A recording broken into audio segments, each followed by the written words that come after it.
Advertencia. El contenido de este capítulo es explícito y no representa el verdadero espíritu de Gulag Futbolero. Es solo entretenimiento, risas y bobadas de dos pendejos que hablan de fútbol, historia y política. Sean bienvenidos. Bueno, futboleros, bienvenidos a un capítulo más de Gulag Futbolero, su podcast en donde hablamos de fútbol, historia y política. Y hoy estamos en el seminario, en el segundo seminario de fútbol rebelde y popular con unos recontra mega invitados. Primero que todo voy con la profe de la Asociación Nacional de Fútbol Femenino, la profe Elizabeth. Y también tenemos a una estrella, la cerecita del pastel. Gracias por mi cerecita, es lo más. Eso me importa. La cerecita del pastel, Alejandro Pinocha. Muchas gracias. Bueno, ahí. Agradezco a la Feli que se presenta, nos diga su pues, de quién es, de qué parche es y bueno, bienvenidos. Ay, ¿y el signo? ¿Qué signo eres? Hola, buenas noches, ascendente. Ascendente todo el tiempo. Aquí en Resistencia siempre toca ascendente. Bueno, yo soy Elizabeth. Ahora trabajo con la Asociación Nacional de Fútbol Femenino. Soy fundadora junto a un grupo de 12 mujeres. Estamos trabajando justamente en proyectos que promuevan la participación de las mujeres y pues nos ayuden un poquito a reducir estas brechas que se presentan en el fútbol, especialmente en el fútbol. Soy profesora universitaria, investigadora en asuntos de género y deporte y todo vinculado a la economía. Y yo, pues bueno, primero que todo, muchísimas gracias a todos los que están presentes, a todos, todas y todos los que están presentes. Para mí es un honor estar con ustedes. Muchísimas gracias a Tinto por darnos el sitio, el local. En serio, qué chimba, qué locura, tienen que venir a Tinto. Esto está muy, muy, muy chévere. A ustedes, al Gulag Futbolero, muchísimas gracias por este espacio. Y como siempre a él y a la asociación, es maravilloso lo que ustedes hacen, los espacios de convivencia, los espacios de encuentro y sobre todo los espacios de resistencia, que en últimas de eso se trata. En un fútbol, iba a decir como el nuestro, pero es que el fútbol en últimas termina siendo casi siempre así. En un fútbol en el que siempre priman unos poderes particulares y unos intereses particulares, pensar en los que no hacen parte de, en los excluidos, es algo supremamente valioso y pues ustedes los presentes acá se encargan de eso. Entonces, qué chimba eso y muchísimas gracias y que nos vaya bien. Denle like. Eso es like y compartir. Exacto. Tiene que ser como cumplido. Pero antes, yo quería invitarlos a un polita, que era una pelita. Siempre. Bueno, este es nuestro patrocinador, Cerveza Greek, y tenemos hoy 3 sabores que no tienen cualquiera. Tenemos una lager, que es normal, tenemos una ruedita que es de frutos rojos, mora cereza, y tenemos una que es de maracuyá, que es la raya. Yo no puedo con el maracuyá, entonces cualquiera de las otras. Yo el mora. La lager. Bien, mientras ahí nuestro super Sajindo que ya tiene su estándar, porque esto es un podcast para la gente que está perdiendo. Llevamos más o menos, este sería el capítulo número 27, en el cual estamos con ustedes. Es una idea de un sueño de las ambas, de Yuki y mía, de unirnos acá a contar historias alrededor del fútbol. De la casualidad que nos unimos un hincha de Santa Fe, un hincha de Millonarios, y nos empezamos a pensar un fútbol desde la política, desde la rebeldía, desde lo que decía la resistencia, porque eso es lo que nos convoca el día de hoy. Estamos pues también muy felices. Aparte de eso también tenemos otro patrocinador que se llama Imprenta Rebelde, que es quien hace estos libritos que están acá al frente, quien hace estos pocillitos también, que ahorita les vamos ahí encontramos de una vez les vamos a dar un pocillito a cada uno de ustedes los invitados, para que los tengan. Un momento. Y van a ser también unos... no, ya, no, esa vaina. Pero bueno, tenemos datos, nosotros podríamos saber quién carajo son ustedes, qué hacen. Porque nosotros lo sabemos porque pues obviamente es un mal eso, pero quiénes son ustedes, qué hacen y por qué resisten en este fútbol, y además por qué carajos es ese tema de la corrupción que nos toca a todos nosotros, que nos ha tocado a todos los hinchas y que nos toca también a quienes creemos que un fútbol puede ser distinto. Entonces, pues, ahí no sé quién quiere empezar. ¿Y eso? Mire, yo soy periodista y soy maestro en estudios culturales y pues soy docente también, soy profesor universitario, pero más allá de eso, mi punto con esto es, a mí me encanta el fútbol, yo amo el fútbol, pero el fútbol, que era el entretenimiento de mi infancia, para mí era un plan jugar fútbol todo el día, es malo como yo solo. Sí, pero me encantaba jugar fútbol todo el día, todo el tiempo, me encantaba ver fútbol, me encantaba leer de fútbol, me encantaba estar pendiente de qué pasaba con cosas que ni siquiera sabía que existían. El Steaua de Bucarest, que es esa vaina, ¿sí? O sea, Bucarest me sirvió para aprender geografía. Pero en el 93 pasa el 5-0. Y cuando pasa el 5-0, para mí fue obviamente muy emocionante, muy emotivo. Fue un año muy particular, 1993. Tuvimos una gran Copa América, clasificamos al Mundial, le ganamos 5-0 a Argentina en Buenos Aires. Maradona diciendo que Argentina está acá y Colombia está acá, en fin, se construye toda una mitología. Pero el cuento es que yo a ese partido me lo vi con mi papá, mis papás son separados.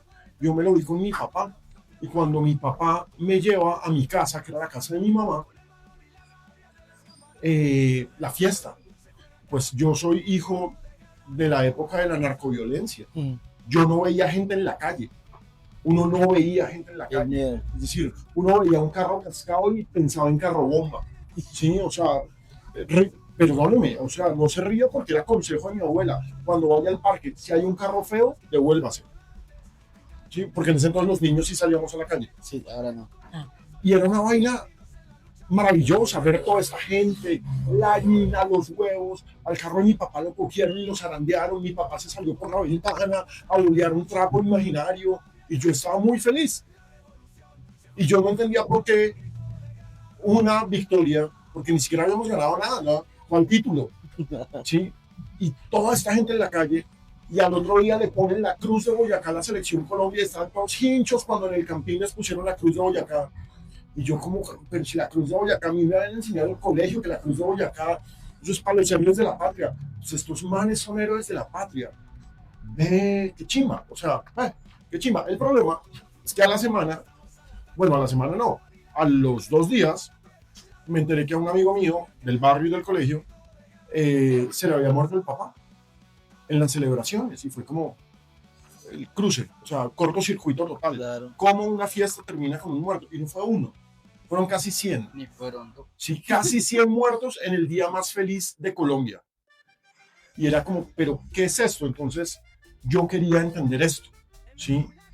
Y en la medida en que fui entendiendo esto, me di cuenta de los usos y abusos de los poderes económicos y de los poderes políticos con el fútbol, porque el fútbol es la mayor muestra de representación que existe. O sea, por algo se pone el color de la bandera nacional en caso de selecciones, pero es la identificación con los colores. Claro. O sea, Millo Santa Fe. Usted obviamente tiene la de Unión Berlín, pero aparte de la de Unión Berlín, se ponen camisetas azules. Hay equipos azules que le caigan bien. Boca Junior, Boca, el Boquita. porque tiene un sentido popular, etcétera, etcétera, etcétera, etcétera. El cuento del primer campeón, o sea, hay un discurso. Busca la afiliación con lo que es su identidad propia. Claro. Entonces, a mí eso me parece absolutamente fascinante. Y lo que más fascinante me parece es cómo ese poder, cómo ese establecimiento, que es casi monolítico, está lleno de grietas y trata de taparlas. Y además trata de taparlas con lo que yo trabajo, que es la industria mediática. Entonces, pues, nada, por eso estoy aquí. Uy, re bien. Muchas gracias, muchas gracias. Sí, ya. Está berraco. Pero bueno, yo soy de Arauca, un departamento calientico. No, crítico. Lo extraño mucho por ese calorcito. Y realmente me recuerdo, o tengo un poco de conciencia de mi vida con una pelota en los pies. Tengo un hermano, era menor, y con él salíamos a todas las tardes, eso sí, sagradito. Sagrado. Y tardes y noches, así iba uno, y un niño y una niña, uno de 6 y otro de 4 en la calle. Pues no era tan chévere cuando llegamos a la casa, pero digamos que era lo que nos hacía felices. No era tan feliz cuando ya crecimos un poquito y ya llegamos a la cancha más grande y allá pues empezaron los problemas, que en ese momento para mí era como normal, y era que ya no puede jugar porque es niña, y menos mal que el man era bueno, y entonces decía, pues si no la jugar a ella, yo tampoco. Entonces, bueno, está bien, dejémosla jugar, me pedían de última ya. No. Pero bueno, ahí tocaba pararse duro, era difícil, ¿no? Porque es la situación de las mujeres, sobre todo las que abren camino en cualquier cosa. Y usted tiene que hacerlo bien, porque si no, las demás no van a poder entrar, ¿sí? No les vamos a dar la oportunidad, no puede llorar, si le pegamos, así lo que sea. Bueno. Y eso realmente vengo a hacer conciencia casi cuando vengo a la universidad, fui rescatada por la universidad pública, vine a la Universidad Nacional y empiezo también a mirar qué pasa porque no era fútbol, ¿sí? Y yo pensaba que no, es que nadie quiere jugar. Resulta que después de explicar un poco de cosas, nos dimos cuenta que había un proceso súper importante con la profesora Miriam Guerrero, que fue la precursora pues, de muchos procesos acá. Y es que la institución había dicho que no podían jugar más fútbol porque toda era una mano de lesbianas. ¿Sí? Y es el mismo discurso que venía luego, después de encuentro los mismos discursos en Brasil, ¿sí? Con la historia, con una excusa, y es que el fútbol, según eso, daña el aparato reproductor de las mujeres, ¿sí? Y por eso, pues, no es recomendable que jugar.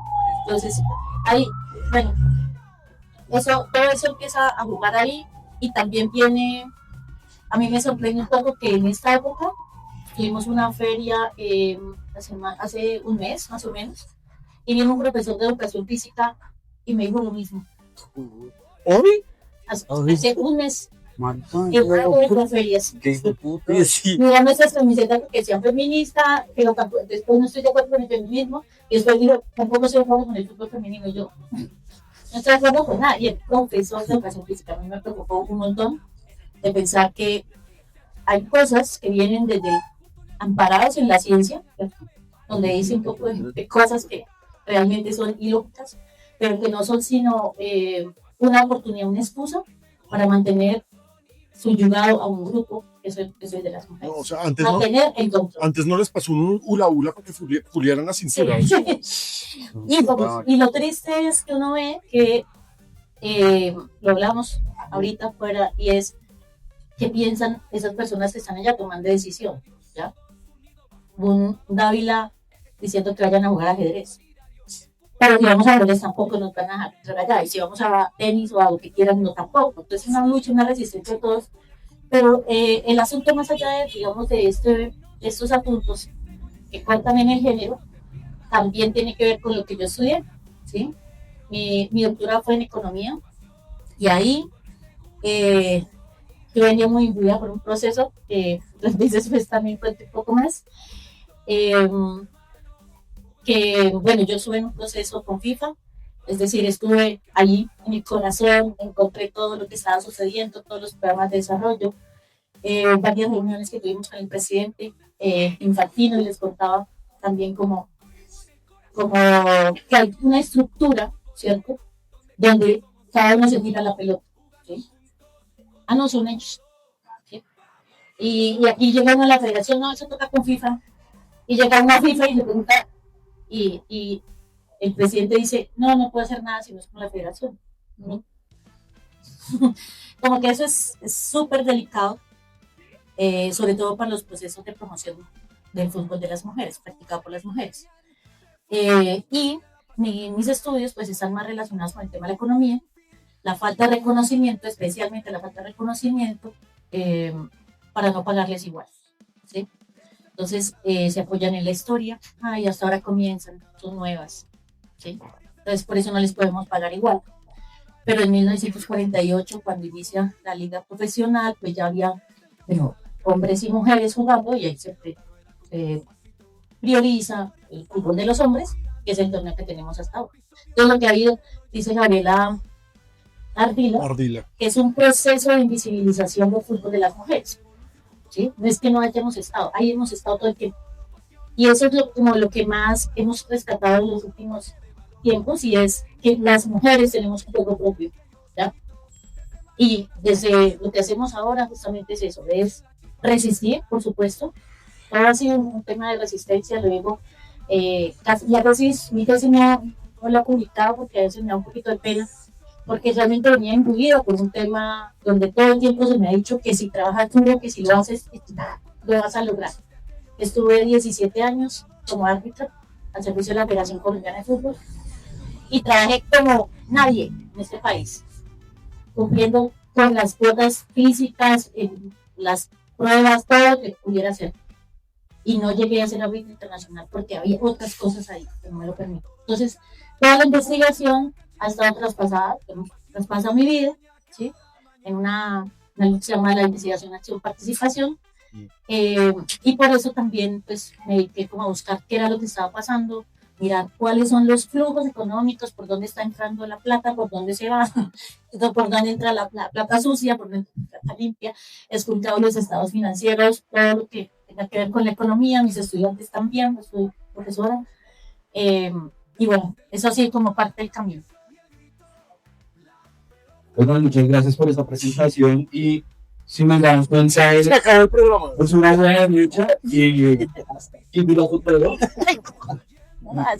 No, pero es una vida de lucha muy áspera por parte de los dos, además, memoria histórica, numeraron esta Sport de acá, una cosa absurda lo que hacen, pero yo quiero ya como que entremos en calor y vamos a entrar fuertes porque pues la idea es que supongo que ellos también aquí quieren escuchar sobre corrupción del fútbol y yo creo que cuando pensamos en fútbol después de pasión y después del amor que tenemos por cada uno de nuestros clubes, yo creo que también pensamos directamente en corrupción política, en momentos específicos de la historia y demás. Yo creo, bueno, dentro de mi parecer, yo creo que las corrupciones políticas más absurdas que hay actualmente es ver al señor todavía Eduardo Ávila siendo presidente de un club y verlo participar y verlo en medios de comunicación y demás, como ahorita podemos ver a Álvaro Uribe Vélez hablar en televisión abierta, hablando mierda y pues es un preso igual el señor Eduardo Ávila. No se asesinó a la esposa, weón. Mandó a asesinar a otro señor, no me acuerdo el nombre, perdón, por mis datos inexactos. Y más encima tiene nexos con narcotráfico, este hijo de puta, y sigue siendo voz y mando en el FPC colombiano. Qué cosa tan absurda. Pero entonces ahí yo ya le quería preguntar. Esta pregunta sí va directamente para nuestro querido Pico Calad. Pico. Vino. Es que me quedaron.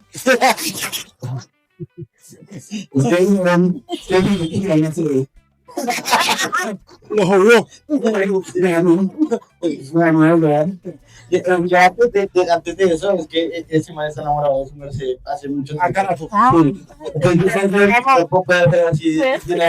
Porque si eso creo que estaba todo emocionado, como niño chiquito a las 6 de la mañana escribió, ay, ¿cómo es el programa? Y es el programa. Y se la pasó diciendo todo el día.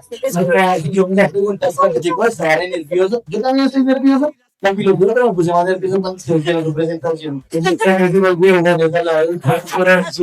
pues bueno, seguimos haciendo la resistencia y creo que estos micrófonos y las penas que hacemos también hacen parte de esa resistencia y pues ahí va para que se conteste la pregunta porque sí queremos saber ese acontecimiento histórico. Bueno, sucedió ya de temprano. O sea, si no habían tan nerviosos, estaban todavía con el pito. Pero lo que yo quiero saber es de los escándalos de corrupción dentro del fútbol colombiano, ¿cuál cree que es el más grande? Bueno, yo primero tengo que aclarar un par de cosas. Gracias. Lo del Pico lo discutimos luego, pero gracias. Eduardo Ávila no mataba a la esposa. Lo que pasa es que Eduardo Ávila en estos momentos está cumpliendo, ya salió de la cárcel porque obviamente es un señor que se apellida Dávila Armenta, es una de las 4 familias dueñas del Magdalena. Él mandó matar a la asistente de la esposa, la que le manejaba las cuentas de la esposa. La esposa era la viuda de un paraco metido en parapolítica, cosa jodida, y él la mandó matar, ¿sí? También está en la investigación que mandó matar a un juez, porque es que es Eduardo Ávila. Sí. Eduardo Ávila está vinculado en unos informes de la DEA. Ustedes saben que la justicia gringa cada tanto revela cosas que son top secret. en unos informes de la DEA de los años 70, él aparece como uno, de los años 70, obviamente ya no, de los años 70, aparece como el principal traficante de marihuana del mundo.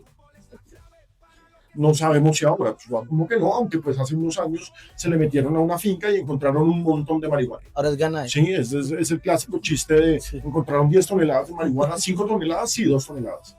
Una. Sí, no, hay 1 kilo. Pero, a ver, el fútbol colombiano ha estado premiado por la corrupción desde el primer día. La verdad es que desde el primer año. Porque el fútbol colombiano nace pirata, es decir, hemos hablado muchísimas veces de la cortina de humo de Asesinan a Gaitán, 9 de abril de 1948, no había liga profesional, había una vaina que se llamaba el fútbol marrón, había un montón, una recocha, todo conducía a que íbamos a tener una liga profesional, pero el asesinato de Gaitán la aceleró. O sea, hoy estamos celebrando el cumpleaños del fútbol profesional colombiano, hoy es 15 de agosto. La liga iba a comenzar el 7 de agosto del 48 como homenaje a la patria herida, pero la hijueputa de mayor hasta para eso es casada y arrancó tarde. No arrancó el 7 de agosto, sino que arrancó el 15. O sea, hasta para eso. Sí, pero entonces, para mí el principal, o sea, lo más que uno puede mencionar, todos los escándalos con el narcotráfico desde finales de los 70s, uno puede mencionar un hecho que es verídico y es el primer extraditado por narcotráfico en la historia de Colombia era el presidente de Atlético Nacional, Hernán Botero Moreno. Ahora, Hernán Botero nunca traficó 1 gramo de cocaína. Y yo se los puedo asegurar, ese señor nunca vendió 1 gramo de cocaína. Lo que pasa es que la justicia gringa se dio cuenta que les lavó 51 millones de dólares a los narcotraficantes de lo que después se conocería como el cartel de Medellín. 51 millones de dólares. ¿Por qué? Porque pues, el tipo era el dueño del Hotel Nutibara. El Hotel Nutibara había sacado la licencia de las casas de cambio y él era el principal cambista del país. Y pues les legalizó la plata. 51 millones de dólares y lo extraditaron en el 85. Imagínense cuánta plata sería eso ahora. Pero él nunca traficó cocaína, pero pues fue extraditado por narcotráfico. Eso es un escándalo ni el fútbol. ¿Sí?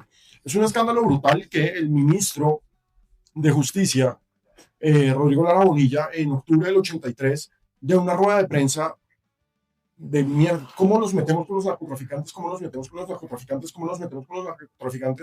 y descubrieron que la única forma de meterse con los narcotraficantes era el fútbol, porque era su juguete, y da la lista de los siguientes equipos que pertenecen al narcotráfico. Entonces, América, Millonarios, Unión Magdalena Forever, Unión Magdalena, da la lista. Cosa, ¿no? Y al otro día, la mayor saca una carta de queja diciendo que eso es una vergüenza, que demuestren, etcétera, etcétera. Pero a los 2 días, Miguel Rodríguez Orejuela, que aparecía como el dueño de América de Cali, ya no aparecía como el dueño. Sí, o sea, el fútbol se inventó el testaferrato en este país. Sí, los equipos empezaron a ser todos de otras personas. Y eso es una vaina vulgar. Pero a mí, en particular, me ofende mucho todo lo que ha pasado recientemente con el cartel de reventa de boletería. El cartel de reventa de boletería es un hito que demuestra el nivel de poder de la dirigencia del fútbol colombiano. Luis Bedoya, como presidente de la federación, le asigna en una licitación que no fue tal, fue a dedo, un contrato a una empresa para que venda la boletería de las eliminatorias al 2018. Y al mismo tiempo les da la orden de, ojo, que vamos a revender con esta otra empresa. Esa otra empresa se llama Ticket Shop. Entonces ustedes van a venderla oficialmente y nosotros vamos a venderla. ¿Y cómo vamos a revenderla? Siempre vamos a decir que se acabaron las boletas. Y pasaba en todas las fechas, pero el día del partido contra Brasil, literalmente en los chats, porque yo tengo esos chats, dice la cereza del pastel, pero es la joya de la corona. Ya no se me olvida. Sí, la joya de la corona era el partido contra Brasil. Y claro, para los clientes de Bancolombia, el banco oficial de la Selección Colombia, se abrió la venta a las 12 de la noche, se cayó la página, y cuando volvió la página ya no había boletas. Y eso no tenía sentido. ¿Qué hicieron? Las mandaron todas y las empezaron a revender. La gente se empezó a quejar, la Superintendencia de Industria y Comercio le paró bolas, porque es la que le para bolas a los temas de cartelización. Acuérdense que este es el país del cartel del papel higiénico. el cartel de los cuadernos, el cartel de la hemofilia, el cartel, o sea, hay carteles, dime tu producto, yo te digo quién lo carteliza. Y la SIC ha hecho un buen trabajo, más allá de algunos peros y demás, y señaló eso. Entonces, punto uno, en el 2018, en mayo, antes del Mundial, la SIC ya tenía, mierda, estos manes hicieron un cartel de reventa de boletería. ¿Por qué no explotó en mayo? Porque el superintendente en ese entonces, Pablo Robledo, tenía clarísimo que meterse con la selección, con el presidente de la federación, ellos iban a vender el discurso de están atacando a la federación y están atacando a la selección. Y obviamente esto no lo puedo mostrar, es su palabra contra la mía porque esto es totalmente off the record, pero ya me importa un carajo. La frase exacta es, ¿usted cree que donde a la selección Colombia le vaya mal en el Mundial es culpa mía? Entonces, el escándalo estalla después del Mundial, ya con Robledo entregando el cargo y Barreto, tú eres el nuevo, mira, ahí está expediente. Barreto lo coge y lo saca. Primero, la federación, Bedoya, Ramón Yesurún, que en ese momento ya era el presidente, fueron encontrados todos culpables de organizar un cartel de reventa de boletería. Fueron sancionados, esto es único, en 3 instancias. La justicia tiene 2. Acá tuvieron que ir a 3 instancias. Sancionados. Pito, si ustedes organizaron un cartel de reventa de boletería, lo lindo es que el tipo todavía dice que no. Tuvieron que pagar una multa de 16.000 millones de pesos como federación. La metieron como gastos de representación del deporte. ¿Sí? La metieron como gastos de representación, 16.000 millones de pesos. Yo no sé si ustedes saben qué son gastos de representación. Es como cuando uno usa la tarjeta de crédito de la empresa para ir a almorzar. Pues puta, 16.000 millones de pesos, ¿dónde fueron a almorzar? ¿Sí? ¿Dónde fueron a almorzar todos los días durante 4 años para gastarse 16.000 millones de pesos? Pero lo peor es que estas cuentas se presentan en la Asamblea de la Federación Colombiana de Fútbol. Y los 36 clubes y las 34 ligas, que son los 70 integrantes de la Federación Colombiana de Fútbol, aceptaron y firmaron que eso lo pasaran como gastos de representación. ¿Por qué? Porque es un sistema corrupto. Pero lo más hijo de puta no es eso. Lo más hijo de puta es que si ustedes buscan en Google, pongan Fiscalía más cartel de. Mi favorito es el cartel de hemofilia. Sí, o sea, porque es que uno tiene que ser muy hijo de puta en la vida para hacer un cartel en el departamento de Córdoba y de Sucre, por supuesto, para ganarse la plata de las transfusiones de sangre. O sea, es como... Eso le costó impuesto a 2 gobernadores. Uno de esos se volvió Lyons. Sí. La fiscalía metió presa gente. En el cartel de reventa de boletería de fútbol colombiano metieron presos a 2 tipos, a los 2 de Ticket Shop. Obviamente están acusados, entre otras cosas, de concierto para delinquir. El concierto para... ¿Hay abogado? El concierto para delinquir ¿es entre una persona o cuando el concierto para delinquir se necesita más gente? En las bandas. No es penalista, no importa. Y el concierto implica que hay gente. Ese abogado te Un concierto que hicieron la alerta entre 2 al menos. A estos humanos les clavaron 40, creo que más de 40 meses de cárcel, aparte de una multa gigantesca, y aparte uno de esos ya es informante. Y uno de los cargos es concierto para delinquir. ¿Con quién? No con nadie. Yo no delinquí con nadie. Delinquieron solos. ¿Por qué? Porque es que en el momento en que la fiscalía impute a Ramón Yesurún, se tiene que caer por la ley del deporte. Y ahí va la otra corrección. Eduardo Ávila no es el presidente de la Unión Magdalena, porque alguien que tiene un proceso penal no puede ser presidente de una entidad deportiva por ley del deporte. Entonces el 34 puta ni siquiera es el presidente, pero es el que manda callar y el que hace todo. Tienen de presidente a una figurita, ¿sí? Y acá el presidente de la federación impune hasta la saciedad, porque meterse con el presidente de la Federación Colombiana de Fútbol aún genera el discurso de es que no nos conviene. En la era Duque era no nos conviene porque vamos a tener la Copa América. ¿Usted quiere tener la Copa América con el presidente de la Federación Colombiana en un escándalo? Listo, perdimos la Copa América. no nos conviene porque vamos a tener el Mundial Femenino. Usted quiere tener el Mundial Femenino con el presidente de la Federación, vicepresidente de Conmebol, miembro de la Junta Central de la FIFA, envainado, y casi volvemos a pasando lo mismo. Sí, hay un montón de investigaciones administrativas, la CIC va de frente, el Ministerio del Trabajo va de frente, la Fiscalía, porque no se meten. A mí eso me escandaliza, mucho, mucho, mucho, a muchos niveles. Sin palabras, no mentiras. Muy tenso que tenemos un nido de ratas y putas metidas allá adentro. Que pecadito con las ratas, porque no sé que llegan a ser tan feas, porque estos ya no son ni cucarachas, que pecadito con las cucarachas también. Es una gente bien, bien podrida, y aparte de eso, pues hay también como un llamadito, si nosotros creemos que este gobierno del cambio y toda la vuelta, pues puta, es la hora de meterle la mano a esa vuelta, porque pues no podemos predicar y decir que nada está pasando. Y pues nada, que no es Copa América, ya no tenemos ni mierda, pues ya es el momento de que pase. Yo tengo una preguntita para la profe de una vez, o se va a hablar una galera. Si es que Chucky está enamorado, todo están los ojos de Alejandro.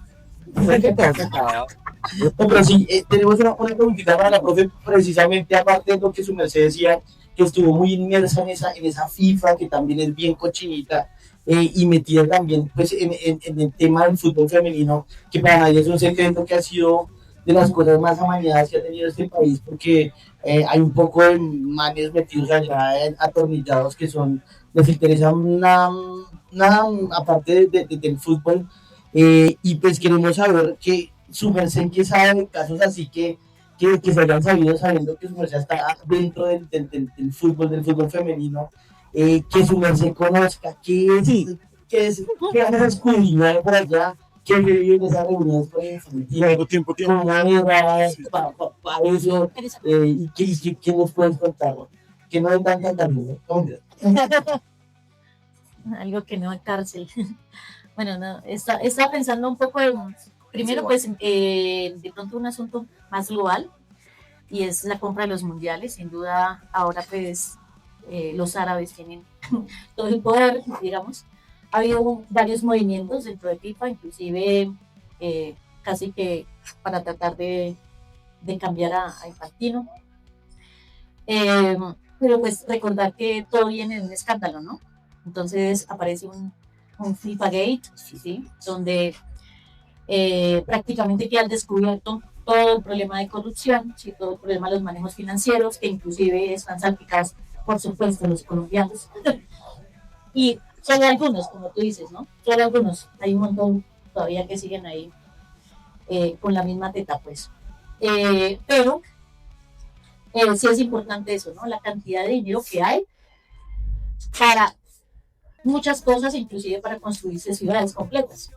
Lo que pasó en Qatar y lo que está pasando ahorita con él, la ciudad que están construyendo en pleno desierto, donde no importa cuál es la inversión. Y eso no es reciente, eso siempre ha sido.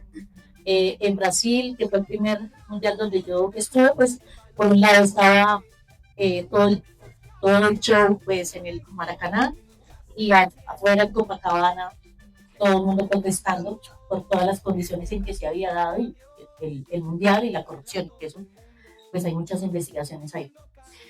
Entonces pienso un poco en tema de por qué, empezando, ¿cuál es el origen? Pues el origen es que todo está permeado por un sistema capitalista, que todo lo envuelve, que coge nuestras emociones y nos vende otras vainas, ¿sí?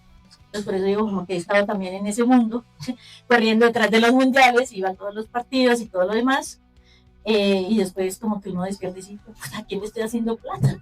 O qué es lo que está pasando acá. Y ahora el asunto no es ni siquiera la venta de la boletería, ahora lo que se vende es transmisiones por televisión, y eso vale más que cualquier cosa, ¿sí? Así como nosotros aquí peleamos por la apertura de los canales y todo lo demás, pues nadie como que tiene como la capacidad para llegar y pelear en el mundo por todo lo que está sucediendo. Entonces una privatización ahí donde las mujeres pues llevan la peor parte, ¿sí? Porque otra vez son nuevas, no me generan el espectáculo, y pues la verdad siempre lo hemos dicho, en el mismo arbitraje hicimos una medición para mirar como cuál era la cantidad de tiempo efectivo y pues obviamente era mucho mayor que la de los hombres. Realmente los hombres juegan 45% del tiempo. Es decir, una estafa completa, ir al estadio. No se mama porque uno llega allá. He tenido que ir a donde vivo, que decía, a ver a las chicas, me quedo a lo de no voy a ver a las chicas, me quedo a ver a las chicas y no, escucha, ya uno está en el bostezo porque hay una cantidad de situaciones que están de afuera y de adentro, permeando el juego, ya no es ese juego que uno quisiera ver. Y la espectacularidad realmente está en las mujeres donde no tiene recursos. Pues, bueno, todo lo que eso implica. Entonces, viene esto permeado, Blatter es el primero que habla de que hay que abrir el fútbol para las mujeres también, pues la competencia, que el producto como tal son los mundiales, ¿sí? Con eso se tapan cosas, con los campeonatos, y usted dice, ¿por qué aparece otro torneo? Ay, van a hacer ahora la Supercopa de la Unión, ¿cierto? Pues por eso, se acaban los torneos y la gente empieza a pensar, empieza a decir, ¿qué pasó aquí? ¿Cierto? Y entonces toca buscar otro torneo, inventarse cualquier vaina, la 50.000 copas para poder hacer, pues, contar como los medios y todo lo demás, ¿no? Entonces, el man viene de un escándalo y dice, realmente lo que se da cuenta dentro es un problema de mercadeo. 51% de los consumidores potenciales no están siendo comprados por el fútbol, ¿ya? Entonces, las mujeres poco van a los partidos, de pronto no juegan, no sienten una afinidad, no sé qué, y ahí hay un mercado grandísimo, ¿ya? Para las marcas, ¿sí? O sea, no es gratis que Adidas sea patrocinador oficial. Además le lava la cara a la FIFA y la FIFA le lava la cara a Adidas, ¿ya? ¿Por qué? Porque en el Mundial, en Qatar, por ejemplo, uno de la mayor violación de derechos humanos ocurrió ahí, ¿sí?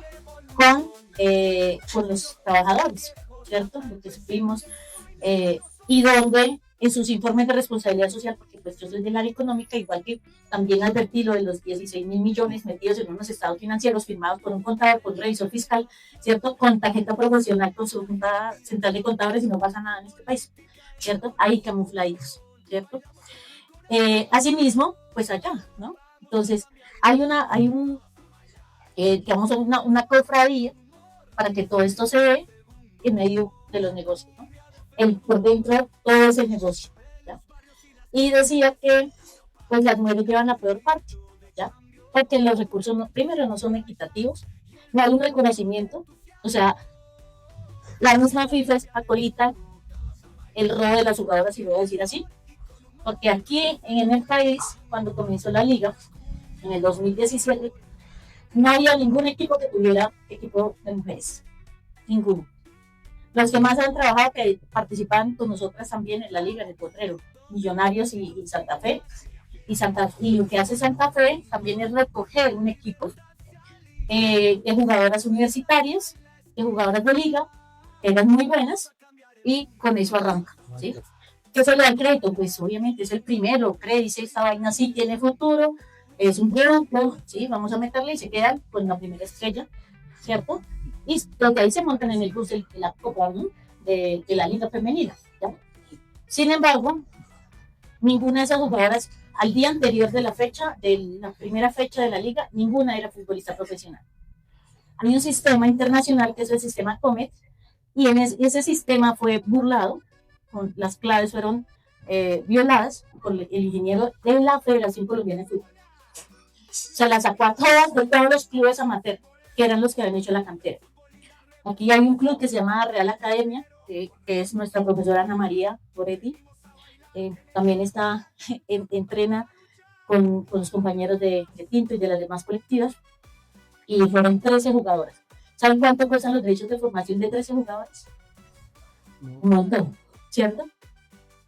Lo suficiente como para que un proceso como el de la profesora Ana María tenga balones, petos, uniformes para poder representar en la liga a su equipo, por ejemplo. Sí. Sin embargo, no dieron nada y se la aprobaron así, olímpicamente. Las reclamaciones vinieron de todo lado y llegamos allá al TAS, que es el Tribunal de Arbitramiento, y dice no hay derechos de formación para las mujeres. Es decir, en todo el mundo, ni siquiera Linda Caicedo pudieron cobrar derechos de formación. ¿Cuántos eran los derechos? un montón, ¿cierto? Se paga una única vez, ¿sí? Pero en esto, nada, cero, ¿sí?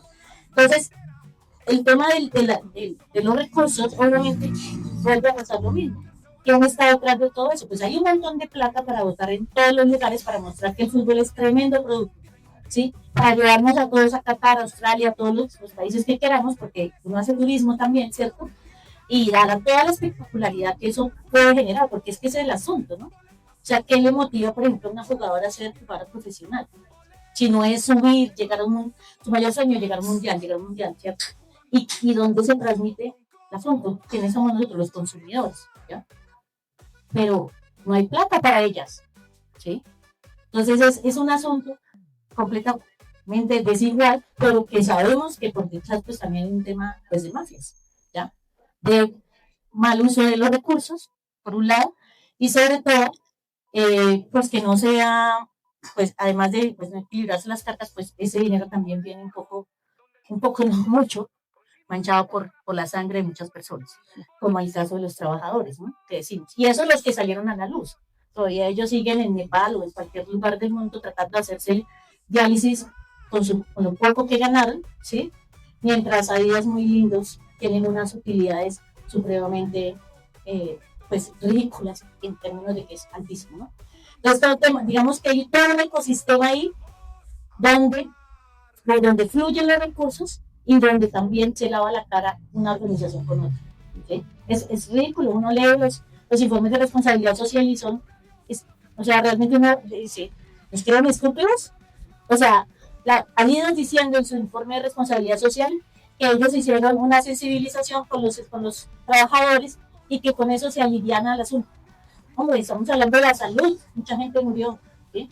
Y mucha gente sigue enferma, pero no pasa nada, mejor dicho.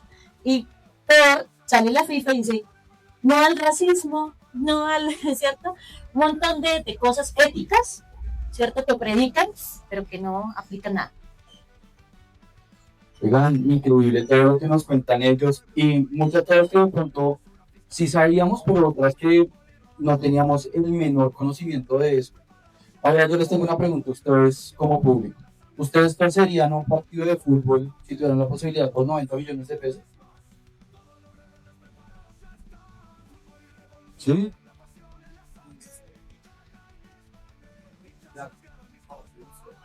Exacto.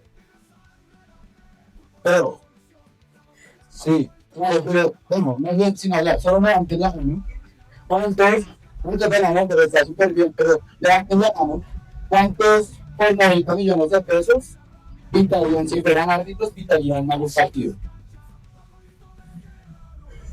Listo. Bueno, yo creo que es importante y aquí tenemos en cuenta un contexto. La extracción de clase marca, sobre todo, creo que eso es importante tenerlo en cuenta y es que las condiciones materiales que existen son las que también determinan ciertas acciones. Y acá sobre todo nosotros tenemos muy en cuenta ese análisis desde nuestra perspectiva de clase. Y bajo ese análisis desde la perspectiva de clase, pues tenemos claro que si somos unas personas que tenemos unas condiciones materiales de existencia que nos llevan a tener 2 trabajos para sobrevivir el mes, tenemos unas condiciones materiales de existencia que nos llevan a no tener una vida que nos permita hacer todo lo que nos gusta, pues si se presenta una causa o una situación de estas, pues evidentemente creo que todas las personas se lo pensarían, ¿vale? Y buscaríamos, pues bajo la corrección política nos respondería que no, pero atendiendo a las condiciones materiales de existencia, pues uno diría, hombre, me la pienso. ¿Cuáles son las repercusiones que tendría si tomar un partido y plantar un equipo? Y para mí, pues va a ser como, pues marica, voy a tener para sobrevivir Pues un año. Bueno, gastar chico, Sí. mi amigo. el tipo de hasta aquí, los brazos de representación internacional, ya estamos bien. Estaban viendo ya el pequeño, ¿no? Cuando fue el compadre y todo. Pero vean que yo les quiero hacer esta pregunta porque en el 2023 un ex entrenador, claramente ya ex entrenador, el man le dio por denunciar sobornos para mandar a partidos por 90 millones de pesos. Era un aproximado. iban de 30 a 90 millones de pesos por un partido. Pero la verdad es que tenía directrices muy exactas, como por ejemplo, cuántos tiros de esquina tenían que generar en un partido, cuántos saques de banda tenían que generar en un partido. Eso pues, a teléfono. Las apuestas de Betplay. Pues entonces, que son las apuestas, que es una nueva sumbre que tiene el fútbol, no solo en el fútbol colombiano, pero es que ahorita un representador, bueno, el patrocinador oficial del FPC, pues es una casa de la fiesta, que es esta grosería. Tenemos una palabra, les voy a dar otro datito, pero es que, bueno, espero que alguien que tiene que hablar, por favor. Ya.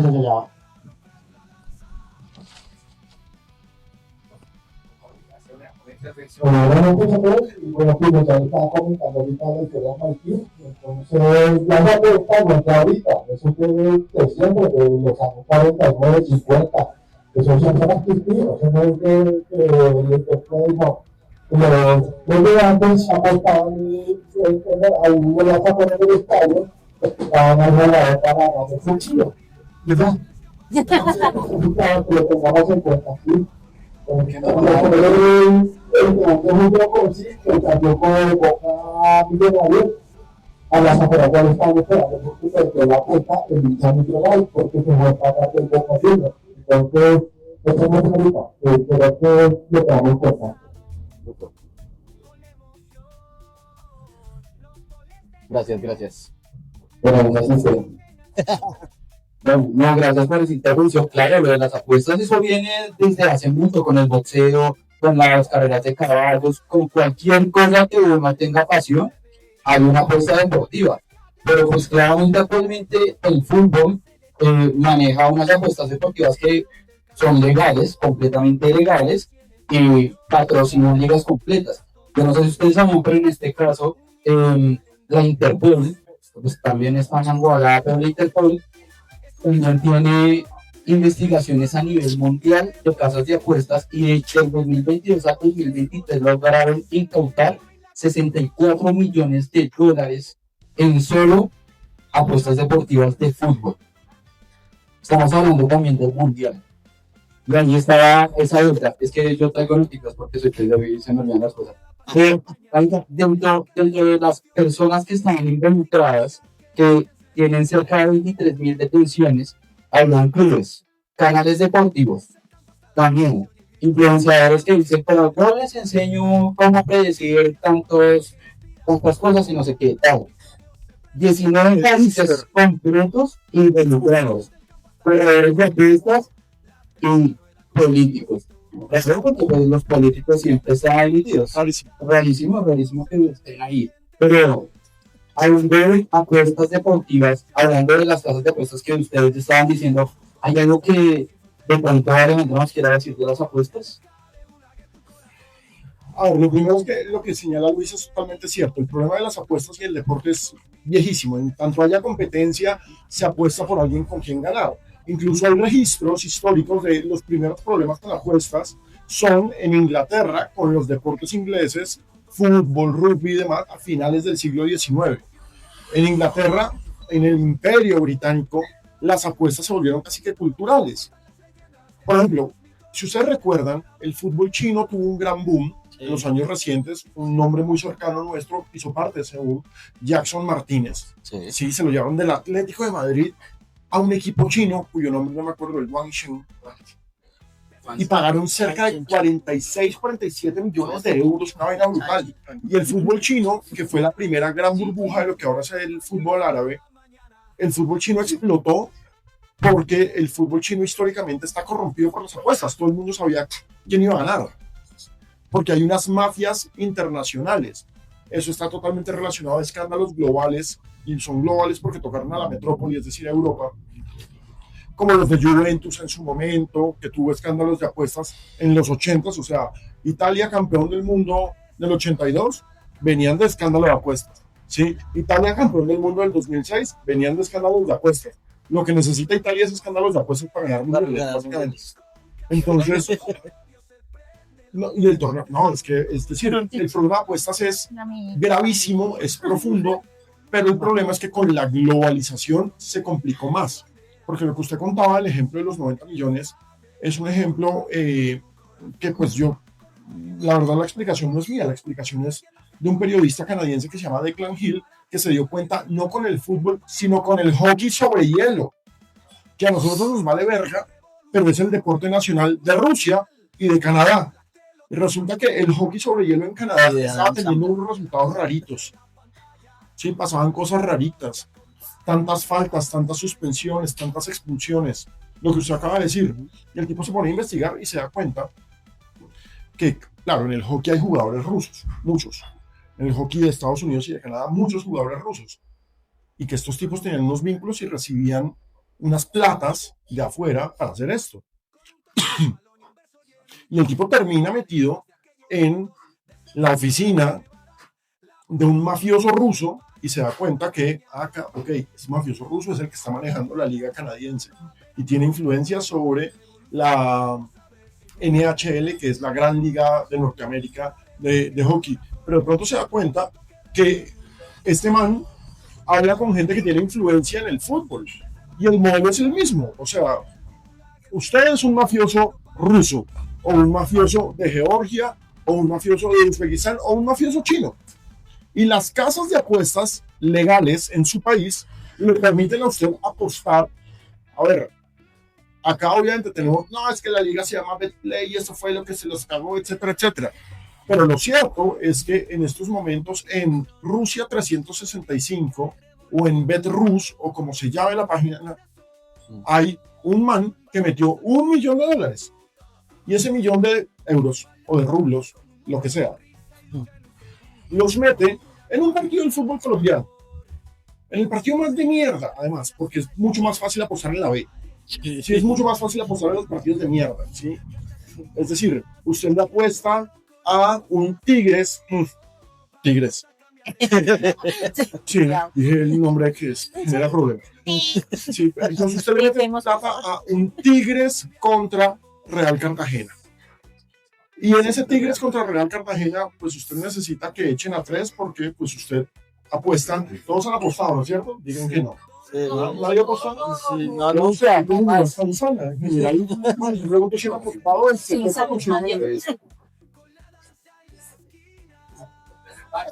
Sí, las pollas son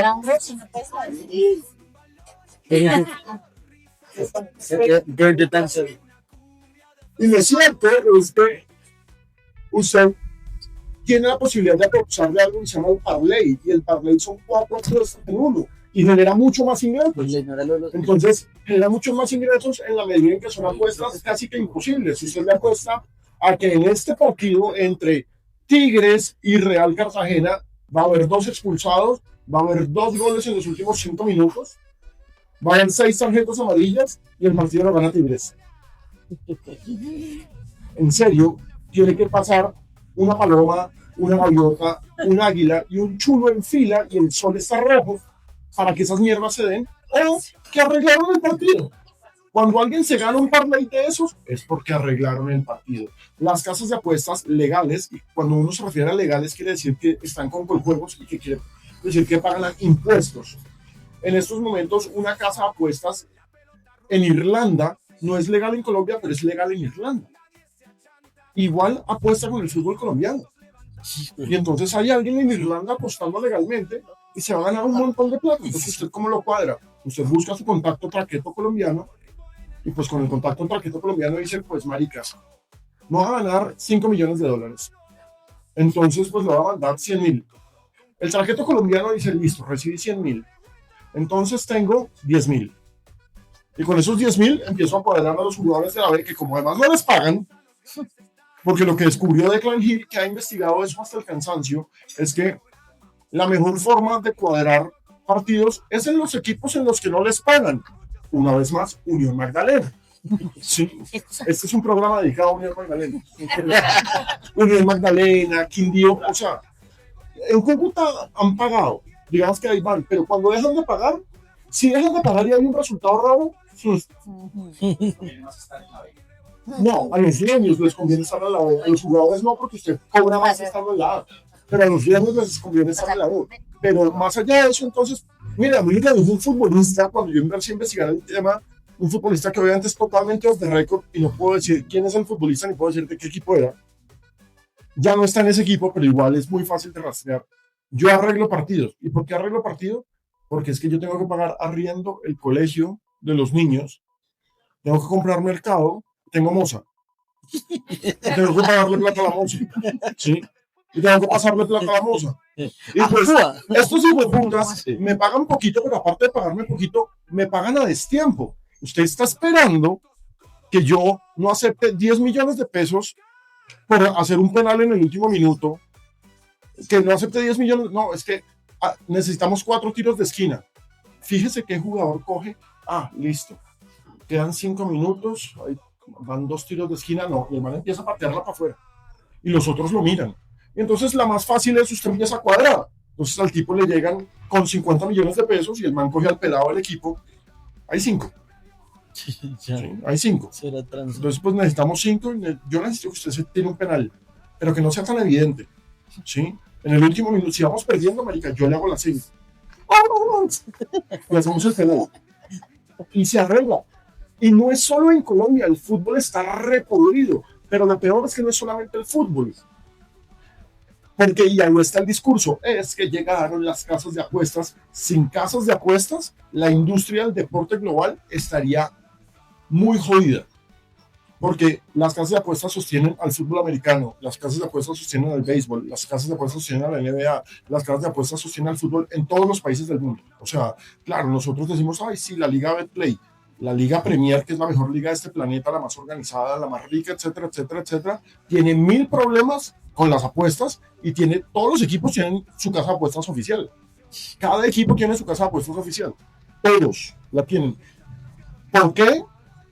Esta frase tampoco es mía, esta frase es de un señor que se llama John Olivier, y es, en estos momentos la cantidad de plata que mueven las apuestas es gigantesca y sensacional, porque uniste el aparato más adictivo del planeta con la posibilidad de ganar plata fácil. Entonces tú estás viendo el partido y le meto a este va a ser el gol. Van 2,000 pesos, van 3,000 pesos. Depende de mis ingresos, obviamente.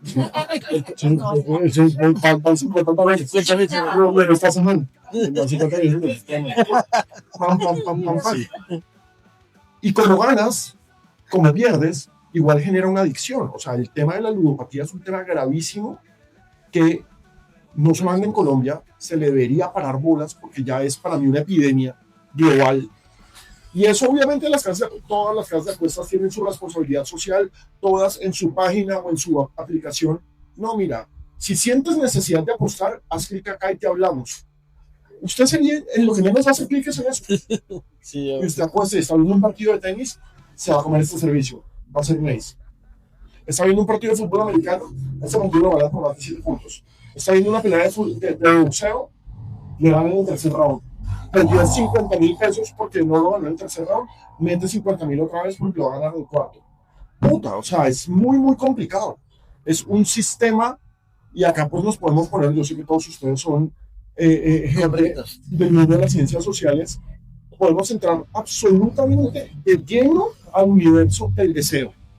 O sea, sí, el capitalismo y el deseo, el placer de voy a ganar. Y eso es muy, muy jodido de manejar, muy jodido. Y ya de ahí no vamos a salir, desde mi punto de vista. Estamos punteados. Yo solo quiero agregar que, pues el tema no se siente mal, ¿no? Ay, si me apoya. Pero yo creo que el asunto... Pero está bien porque no pagas impuestos. Sí, claro. Evasor, gracias. No. El asunto es que, como ver la influencia que puede tener esa apuesta, ¿sí? Puede ser que yo esté metiendo como el dinero ahí, pero realmente quién está influyendo, o sea, quién tiene poder, y ahí es cuando ustedes lo mencionan, que son los directivos, e inclusive los jugadores, ¿cierto? Que obviamente eso realmente es manchar el deporte, y recientemente la directora técnica del Junior fue retirada de la institución porque había una serie de irregularidades. Es probable que la Charo pudo hablar y ya dijo que había nueve jugadores, 9 jugadoras involucradas en las apuestas. Entonces, esas, a pesar de, con todo lo que implica, lo que ya mencionaron, con los rasgos de clase, entonces no pensemos en que si fueran activas, no sé, en soledad, tal vez como comiendo arroz con lentejas, que no está mal. Pero ¿por qué siempre soledad? Porque siempre soledad, exacto. Entonces, pensar en qué capacidad tienen también de influir.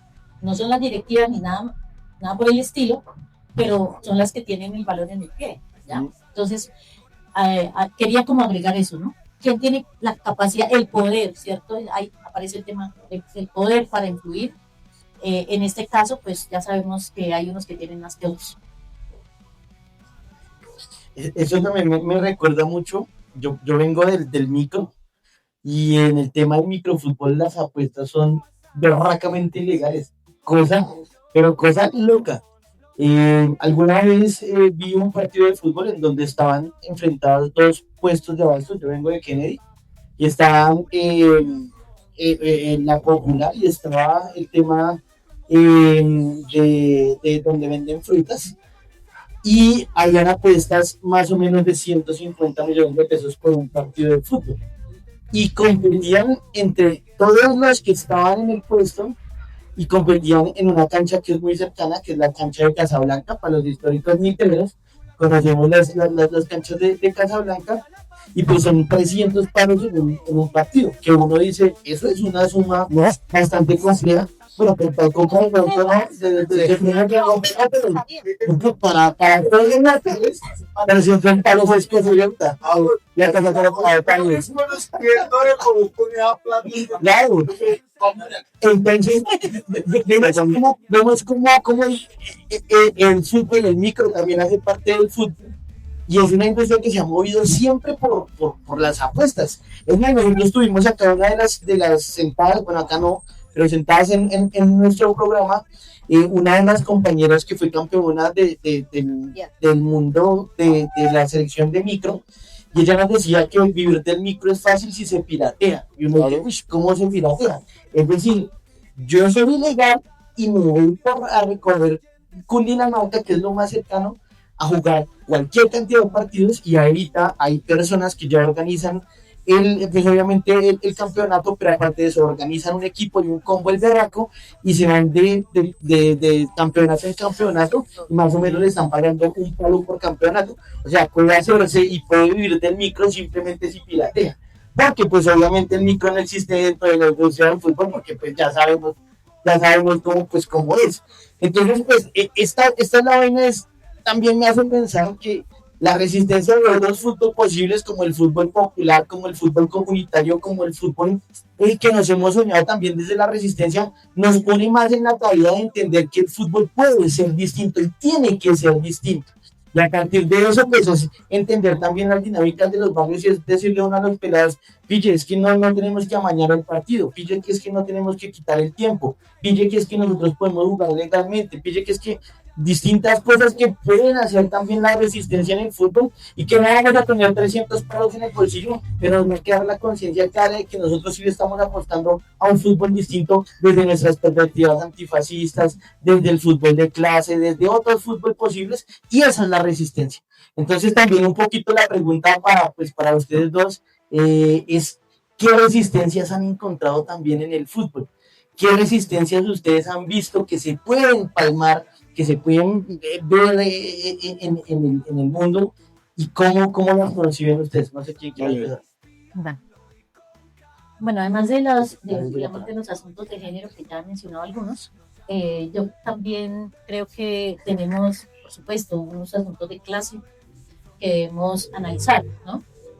Si bien el fútbol siempre ha sido, el fútbol que queremos siempre ha sido como de barrio, ¿cierto? Yo no desprecio el tema del microfútbol porque la profesora Claudia Yanemina, investigadora, hace un recuento de dónde salen las jugadoras de la primera selección Colombia, y efectivamente eran las que la pasaban en la Balvanera, sí, donde pasamos ahí echando pelota. Eh, pero, pero sí, pues es importante ver como quién tiene la voz en estos temas. Porque una cosa es ese fútbol que pronto uno juega en el Potrero, que uno sale en Picadito, en la Nacional, en todos los lugares donde vamos. Pero ya cuando entramos a una cosa que es un poco más institucional, donde se necesitan los recursos, todo lo demás, las voces no siempre son escuchadas de la misma manera, ¿sí? Creo que eso es un asunto de país y es un asunto que desde la sociología pues seguramente muchos han estudiado, pero pues en el fútbol está pasando igual, ¿no? Fue cortado de alguna manera, el fútbol era del pueblo, ¿sí? Ahora ya no tanto, ¿no? Debe volver al pueblo, decimos, ¿no?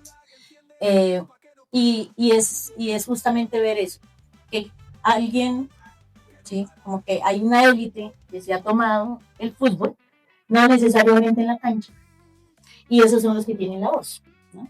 Y ahí pues un poquito el tema de los medios, ¿no? Que tú trabajas en una alternativa. Pero pues los medios cumplen con su misión, ¿sí? Entonces, ¿qué es lo que se ve? Una liga, ¿ya? Inclusive le pusieron un nombre profesional, liga profesional. Pues, ¿cuál profesional? Si en el primero había un contrato por cada club, eso no es profesional, ¿sí? Ya hemos logrado que tengan un contrato, eso con unos salarios paupérrimos, ¿sí? Pero además de eso también unas jugadoras ganando más que otras dependiendo de. Tenemos el caso de una jugadora que tiene un hermano que es técnico, campeón, que no hace el equipo. Pero cosas como esos casos, ¿no? Entonces, ¿quién tiene la voz? Y eso también nos diluye un poco la responsabilidad política que tenemos cuando, además de tener el balón en el pie, tenemos el micrófono, ¿ya? Tenemos la oportunidad de hablar y no lo hacemos, ¿no? Hay una cosa que me llama mucho la atención.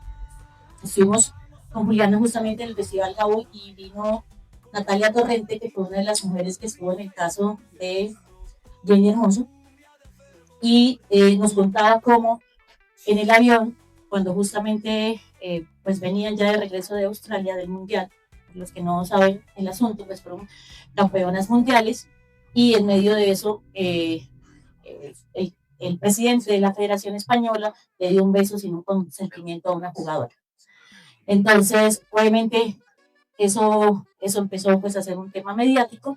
En el avión hay un llamado, llaman a Jenny a la parte de atrás del avión y empiezan a presionarla, ¿cierto? Es una capitana, es una campeona mundial, tiene una carrera futbolística, y dicen, mire, está su carrera de por medio, diga que fue consensuado, diga que tal, empezaron a hacer todo esto.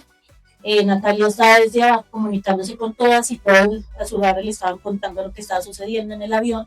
Cuando ella se baja, ni siquiera hizo escándalo, y en una siguiente oportunidad, 2 días después, empieza todo, escribe ella una columna sobre esa situación y empieza todo el caso.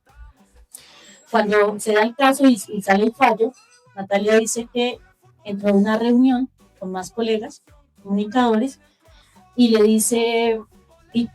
Un periodista le dice, oye, qué bien por el caso, ¿no? Esto lo sacaste, ¿no? Muy bien, te felicito. Y sí, muy bien, yo me siento muy feliz de eso. Pero lo más triste es que tú venías en ese avión, ¿sí? O sea, ¿qué tanta capacidad tenemos de entender lo que le está sucediendo al otro en el fútbol? Y eso no es lo que nos ha enseñado el fútbol. Si alguien sale y es burlado por un atacante, yo soy la cobertura de mi compañero, ¿verdad? ¿Sí? Aquí no. Cuando eso pasa a la cancha, es otra cosa, ¿sí? Y empezamos lo que llamamos como un canibalismo, que para la resistencia es complicado. O sea, estamos hablando, por ejemplo, en casos de las movidas feministas en el fútbol, ¿cierto? Porque digamos que se ha venido luchando desde ahí por los derechos de todos, inclusive sabemos que cuando nosotros estamos avanzando en un tema de derechos, pues están avanzando toda la sociedad, no son para nosotros. Y nos damos cuenta que efectivamente hay un montón de sofismas alrededor de eso, que lo que hacen es echar para atrás. Y dice, es como que cierran los ojos, en verdad. O sea, que me diga Dávila, listo, es un cabrón y sabemos cuál es la historia, ¿sí? Pero hay personas que están inclusive dentro del medio y están realmente distorsionando la realidad con lo que dicen. ¿Ya? Entonces, el hecho de que le paguen a una mejor, ¿sí? No quiere decir que las otras ya están bien. ¿Sí? Entonces, la resistencia está no solamente entre nosotras, entre nosotros y nosotros, sino que también en quienes ya han logrado al menos un tema de derechos que se les ha convertido en privilegio. Entonces, esas corrientes que son, por ejemplo, antifeministas, pues lo que hacen es devolvernos un montón, ¿ya? En la calle vamos por el fútbol y uno habla de fútbol, sale el tema, no, pero ya tienen una liga profesional, ¿cierto? Cuando le dicen a uno una liga profesional, una apretada su quisiéramos, sí, quisiéramos. Pero todo el mundo está pensando, no, ya, lo lograron, tienen una Copa América, subcampeonas mundiales de sus 17, ¿sí? Un montón de cosas que nos hacen pensar que, uy, no, ya todo está bien. Pero el tema de la resistencia está abajo, ¿sí? O sea, ¿dónde están todos los derechos de las mujeres, por ejemplo, para tener una vida libre de violencias? Las cofradías, ¿no? El señor Didier Luna, con caso culpable, ¿cierto? Sigue siendo contratado, tiene trabajo. Y a la persona a la mujer que lo denunció, lo arraiga completamente la federación. ¿Ya? Entonces son cosas que son muy difíciles para en temas de la resistencia, porque por delante hay personas, hay vidas, hay tiempos. ¿Sí? Donde está todo el trabajo de cuidado, por ejemplo, reconocido no solamente para el fútbol de las mujeres, sino en el fútbol de los hombres. Ahora que vemos Netflix y que estamos viendo, porque ya está la historia de María, ¿cierto? Que vemos la mamá llevándolo en su bicicleta todos los días al entrenamiento y todo eso, hace parte del tema de cuidado. Que es la resistencia de las mujeres están poniendo su trabajo en el fútbol. El fútbol se ha nutrido del trabajo y la sangre de las mujeres en este país. ¿Sí? Y eso yo creo que es lo que nos tiene que llevar a reflexionar. Porque es muy bonito que inclusive nos tenemos, mira, yo tengo una discusión ahí porque recientemente, pues como un recorte en el presupuesto del Ministerio del Deporte, salieron las jugadoras, porque estaban a puertas estaban previo a la final de la Copa América, a hablar justamente del recorte en el deporte. Y tenemos unos sofismas alrededor de la representación del país en una selección Colombia. Nada une más que una camiseta amarilla, ¿cierto? Cuando vamos a las invasiones, lo que vemos es que la gente se pone su camiseta amarilla y se tapa con una bandera. Eso es un símbolo de protección. La camiseta de la selección termina siendo lo único que tenemos. Mira, mira, hay países donde es más importante estas cosas que el fútbol, como debería ser. ¿Sí? Aquí no. Aquí el país se paraliza. Inclusive tú le dijiste, el día más feliz de que ganamos y todo lo demás es cuando más violencia hay, ¿cierto? Entonces, pero de pronto a ellos no les importa que estaban haciendo un mundial y caminamos por las calles y todo un mundial. Aquí no. Aquí estamos en un mundial y le contamos a todo el mundo. Es una cosa que es importante, es parte de la cultura, ¿ya? Pero eso, pues tiene también implicaciones en realmente en qué estamos pensando. Porque el tema del fútbol, como decía, para nosotras es parte de nuestra vida, para muchas. Muy bien, pues yo no me reconozco de otra manera. Todavía juego, ¿cierto? Y digo, voy a jugar hasta cuando pueda. Pero hay otras situaciones que son supremamente valiosas y que sobre la cual no estamos poniendo atención, ¿sí? Entonces, acabamos de terminar un torneo para mujeres mayores de 30 años, donde sabemos que después de esa edad, inclusive porque a nivel competitivo ya las están sacando, sin embargo hay jugadores que pueden tener 40 y siguen ahí mientras den la capacidad, ¿cierto? Marta pues también con una edad superior a los 30. Y para nosotros lo más satisfactorio es poder ver que las mujeres que perdieron sus vínculos, que nunca más volvieron a la cancha porque ya por efectos del cuidado, por efectos de sus trabajos, de sus proyectos, de la atención inclusive hasta de sus parejas, dejaron el fútbol, ¿sí? Y que ellas volvieran a través de una red social a vincularse, a llegar a una cancha, a encontrarse con amigas, ¿sí? A encontrarse y abrazarse, inclusive entre equipos que son adversarios, alrededor de la pelota, y pensarse que la vida puede ser de una manera que tenemos vínculos diferentes. Eso creo que tiene un valor importante, ¿sí? No lo entenderías. Pero sí, es así más o menos, ¿no? Es mirar cómo recuperamos ese fútbol que es el nuestro, el fútbol nuestro de cada día, ¿sí? Con el que pues, vivimos, comemos, actuamos, vemos también la pantalla, somos espectadores y demás, ¿no? Entonces creo que el tema de la resistencia, por supuesto que tiene muchas connotaciones, pero creo que los temas de clase, de diversidad étnica, ¿cierto? También hay que pensárselo. El tema racial, justamente tenemos unos escándalos recientemente, ¿sí? Donde pues se toman unas medidas que son simplemente clausurar, ¿no? Una situación de racismo, ¿cierto? En un partido de la Liga Profesional Femenina, y entonces la decisión de Santa Fe es a puerta cerrada, todo a puerta cerrada. O sea, no nos preocupamos por educar, ni por formar, ni por hacer siquiera un pronunciamiento decente, entonces acabamos con eso. Y eso ha sido la excusa. Fíjense cuando les contaba lo de la Nacional, ay, son lesbianas, cierren eso. En Brasil, se le van a dañar los ovarios, no van a poder tener hijos, cierren eso. O sea, todo el tiempo una excusa, cualquier cosa, son altas, son bajas, son cualquier cosa, va a hacer que cierren eso.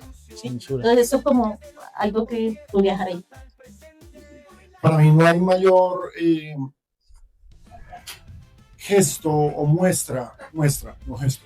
No hay mayor muestra de resistencia en el fútbol que las mujeres en el fútbol, pero no solamente las mujeres que juegan. Las mujeres, o sea, el fútbol excluye a las mujeres en todos los niveles, como jugadoras, como entrenadoras, como barristas, como periodistas. Las mujeres en el fútbol como barristas, las mujeres en el fútbol como periodistas, pasar de ser, no, la que muestra piernas y lee los trinos, a una resistencia brutal es una mujer que narra, una resistencia brutal es una mujer que comenta, una resistencia brutal es las barristas. Lo que hace la asociación a mí me parece absolutamente sensacional por eso, reunir a mujeres barristas en un entorno que culturalmente es machista y violento y tratar de plantear las discusiones de la mujer, de cómo se construye la mujer en el barrismo. Eso es una resistencia a unos niveles que todavía no entendemos, que claro, hay un montón de tesis, y ni siquiera un montón, hay algunas tesis que tratan de estudiar eso desde la sociología y bla, bla, bla, bla, bla, bla, pero va muchísimo más allá. Es decir, es poder decir esto también es nuestro, y no solamente también, esto es nuestro. A mí eso me parece el máximo punto de resistencia, las mujeres en el fútbol. Qué chimba lo de la resistencia, porque yo creo que esto que estamos haciendo hoy también es resistencia.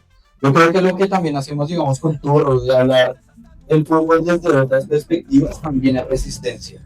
Yo creo que el hecho de ir a jugar micro un domingo por la mañana también es resistencia. Yo creo que nosotros resistimos de muchas formas por el fútbol. Hay veces que creemos que la resistencia es solo revolución violenta, y no, la resistencia a veces es desde pequeños actos desde los cuales podemos marcar un hito bastante importante. Muchas veces jugar un partido mixto, ¿por qué no? He tenido la oportunidad de jugar con amigos y dice, no, porque es que no podemos entrar duro, no, porque es que son mujeres y no podemos jugar bien. No tan huevona, lo bien, no se habla otra jueguita. Sí, en serio, lo que es. Pero bueno, antes de que se me salga el Kennedy, yo soy de Kennedy, perdón. Ya nos vamos de las cámaras, vamos a continuar aquí, en donde ya ustedes pueden hacer preguntas, nos pueden hacer preguntas a nosotros, le pueden hacer preguntas a cada uno de nuestros invitados y podemos pues abrir el espacio mucho más, porque yo sé que ustedes están que se habla una gonorrea. Entonces, síganos en nuestras redes sociales, ¡Futbolero! Y no sé si usted quiere decir algo. Sí, no, pues agradecerle a Tinto, agradecerle a todos los ponentes que me habían tomado acá el atrevimiento de nombrarlos. Espero que los tengo en el Facebook, en el WhatsApp. Quiero decirlo, está por acá Rash Bogotá, está por acá la Coordinadora Nacional la Coordinadora Futbolera y Feminista de Colombia, está la Asociación Nacional de Mujeres Futboleras, la Asociación Nacional de Fútbol Femenino, está la Brigada 3 Punta, está la Corporación Jóvenes de Octubre, está fútbol. ¿Se lo abro? Sí, está fútbol y, uy, no, ahí sí no leo un carajo. Y hay muchas más. Y hay muchas más, el tablón, CEPAM, bueno, mejor dicho, la gran mayoría de los parches. Está Blanquín acá, a quien le hacemos también un honor en este momento, que nos va a hacer un minuto de silencio, un minuto de bulla. Está Blanco, está presente en la resistencia antifascista. Y pues nada, esto es una futbolera, un podcast que habla de historia, fútbol y política. Le agradecemos a Alejandro, le agradecemos a la profe Eli también, y les tenemos un regalito. Este va para su merced, pero ya se lo llevó, entonces se lo damos a la profe Eli. También tienen para unos botoncitos de nuestros patrocinadores, y pues obviamente les vamos a dar también un libro a cada uno. Eso sí, escojan ustedes el que quieran. Y ya vamos con las palabras de nuestros compañeros y compañeras que están acá. Muchas gracias por vernos, síganos en nuestras redes sociales. Y esto es Gulag Futbolero, nos vemos ahí en el próximo capítulo. Ahí para que se despidan ahí de la grabación. Chao, gente.